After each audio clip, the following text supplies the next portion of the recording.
Initially, I brushed it off, thinking maybe our neighbors were up to some late-night antics. But boy, was I in for a curveball. I glanced at the live feed and there he was, a man clutching what looked like a white plastic bag, crouched near our entrance gate. Another shady figure lurked on the opposite side of our yard, near a tree.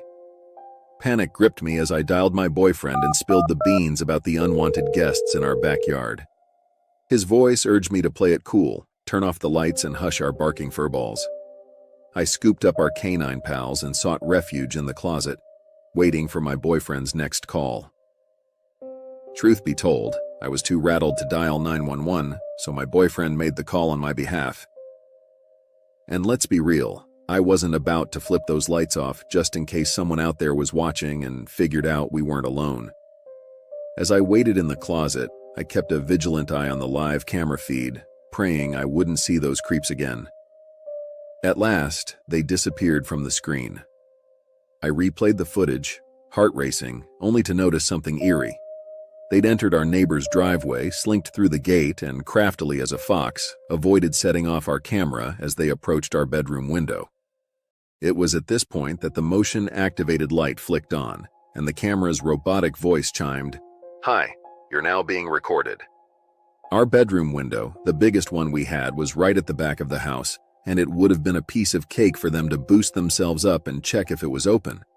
But thank the stars above, we had a hefty wooden dresser blocking their way, making any attempt at breaking in impossible. A week before this incident, a boy from the grade above me had approached me during school pickup, trying to strike up a conversation. I was never particularly social, and his attempts at conversation had become a regular occurrence. I usually gave brief responses and avoided any prolonged interaction.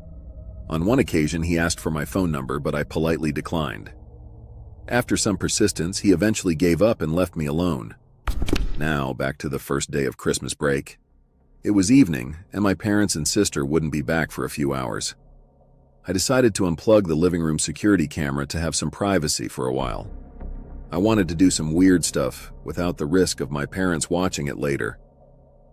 About an hour later, when it had grown dark outside, I closed all the blinds and made myself some noodles. While eating, I settled in at the living room watching some TV. Once I finished my dinner, I paused the movie to grab a cookie, and that's when I heard it. Faint footsteps coming from outside the house. My heart raced as I held my breath, trying to discern if it was just the house settling or something else. The footsteps continued, sounding much closer now. It was unmistakably the sound of someone walking outside in our backyard. Panicked, I turned off the TV and grabbed a knife from the kitchen counter. I quickly retreated to the bathroom, locking myself in. The pounding on the window, followed by eerie silence, only heightened my fear. Then I heard two voices outside, one male and one female. The silence went on for about 5 minutes. Carefully, I crept slowly toward the phone to call the police. But suddenly the landline rang, making me jump shit scareless. In the process, I dropped the knife, creating a loud echo in the living room. That's when a series of violent pounds struck the backyard door. I retrieved the knife and sought refuge in the small storage closet under the stairs. I had mentioned earlier that my sister left through the front door, and I closed it behind her. What I didn't realize at the time was that I had left the front door unlocked, a mistake that would haunt me.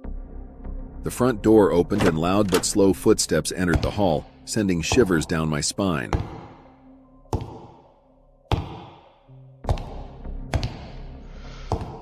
I struggled to control my breathing, attempting to be as quiet as possible. I could hear the intruders moving through the house, their voices filled with anger. My boyfriend rang me back to deliver the news. The police were en route and instructed me to stay frosty. After what felt like an eternity, I spotted the blue and red flashing lights of the police cruisers in our backyard. They looked bewildered, trying to pinpoint which house was ours. I dashed out to meet them, introduced myself, and gave them the lowdown on the whole situation. As I recounted the spine-chilling events, my boyfriend arrived back home. We dished out all the deets to the police and showed them the footage. Sadly, there wasn't much they could do, as the creeps had vanished from our backyard. Nevertheless, we insisted on having the incident officially documented. One of the officers mentioned that it seemed like these folks had their eyes on something in our yard. Our backyard was a quirky collection of stuff: a concrete mixer, a couple of bikes, a kiddie pool for our dogs, and even a bike track.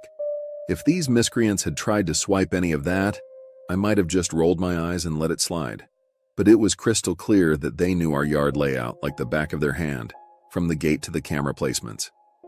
For days after this hair-raising ordeal, the fear of being home alone, especially at night, gnawed at me. The police did a quick neighborhood sweep before departing, but we haven't received any further updates about the situation. As I went about my daily routine, the unsettling feeling that something was terribly amiss clung to me like a shadow. It wasn't long before that feeling manifested into something more sinister, something I couldn't ignore.